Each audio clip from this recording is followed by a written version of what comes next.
wéy leen di gën a abonné ci chaîne YouTube bii di Syndicalisme TV la télévision du moment bi leen di jox mboolem xibaar yu wér te wóor ci à temps réel. dal leen ak jàmm ñu xëy taxañ yéenekaay xëy doo tàmbale ko Walf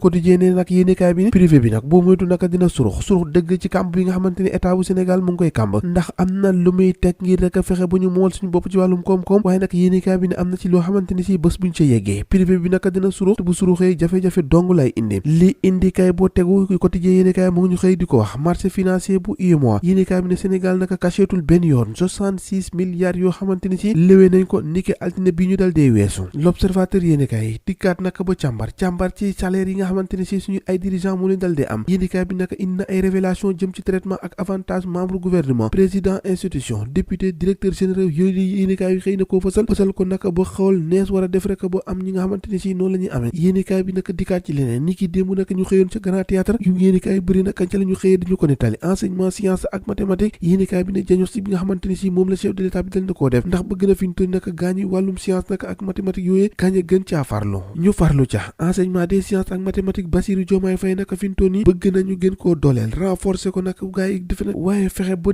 digitalisation bi naka ñu gën koo doole système éducatif bi yëpp yéenekaay bi ne niki démb gën caa tuuti téeméeri élèves yoo xamante ne ñu ngi ci classe première ak terminale ñoom ñaka jot nañu leen neexal ndax jaloore ak xarañteef bi nga xamante ne war nañ ko ci wàllum njàng bi foofee nag la premier ministre Ousmane Sonko profité naka ngir génnee cravache bi da jot na koo yëgati moom Ousmane Sonko nee na dérive yi nga xamante ne mu ngi am si média yi loolee moom mën naa ñàkk ndax li ñu mënta nangu naka mooy ji invité ñoo xamante ne si dañuy xëy ci plateau yi suba ba ngoon jot di yàq deru nit ñi loolee moom mën naa ñàkk moom Ousmane Sonko yëkkatiwaat ay kàddu nee na soxla nañu ñëpp ngir rek fexe bu convention yi naka ñu daal di koy càmbaraat ba noppi yéenekaay bi ne naka lépp li nga xamante ne si mooy tere wàllum voile mu réew naka ci établissement scolaire bi loolee moom Ousmane Sonko ne dootuñ ko baaleti képp ku nga xamante ne si yaa ngi tere gone yi nag ñuy muuru dinañ yëkkati yet bi ngàcc ko sa ko yéenekaay bi ne fi ñu toll ni naka excellence bi dal nañ koy récompenser ndax ni ki démb ñi gënoon a xarañ ci njàng mi ndax ni ki démb ñi gën a xarañ ci njàng mi naka ni ki démb Bassirou Diomaye Faye neexal na leen jox na leen ay raaya te mooy yéenekaay ne fi ñu toll ni public bi écrasé na privé bi ndax fi ñu toll ni daanaka privé bi gisatuñu dara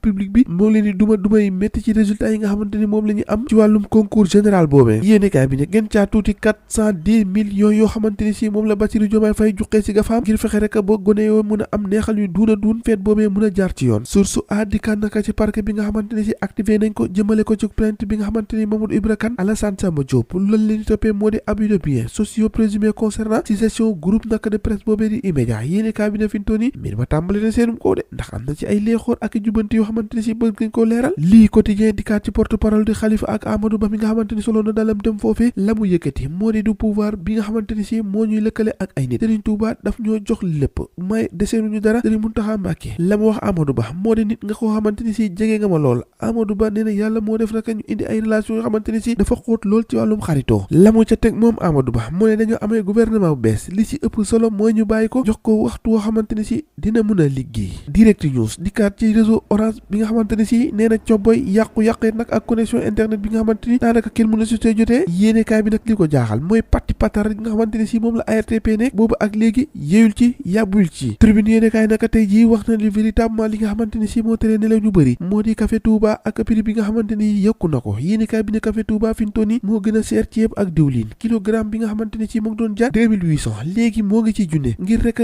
jaaykat yi mën a justifier loolu neen naka fi ñu toll nii la ko sooke moo di graine googee naka di doomu café Touba boo fa muy jógee ca Côte d'Ivoire ak ca Guinée moo dal dee cher léegi moo tax ñiy jaay par kaas wàññi seenum njëg ña ca des di jaay kaas 100 francs ngay seet loolu rek cay mim réew tàggat yaram wax ci wàllum football yéenekaay bi ne naka transferu Lamine Camara ca Monaco jóge na FC Metz moom Lamine Camara boobee naka doot naa signé yéenekaay bi ne le maçon à son nouveau chantier yéenekaay bi ne maçon boobee nag am na chantier bu bees boo xamante ni war na koo mën a yeggee de ci boobee jamono ka Ismaïla Sarr moom jóge na fa mu nekkoon ca Marseille dem fa ca Crystal Palace foofee ca Angleterre mbir maa ngoog ñoo ko déggandoo jàngeen jëf ba ëllëg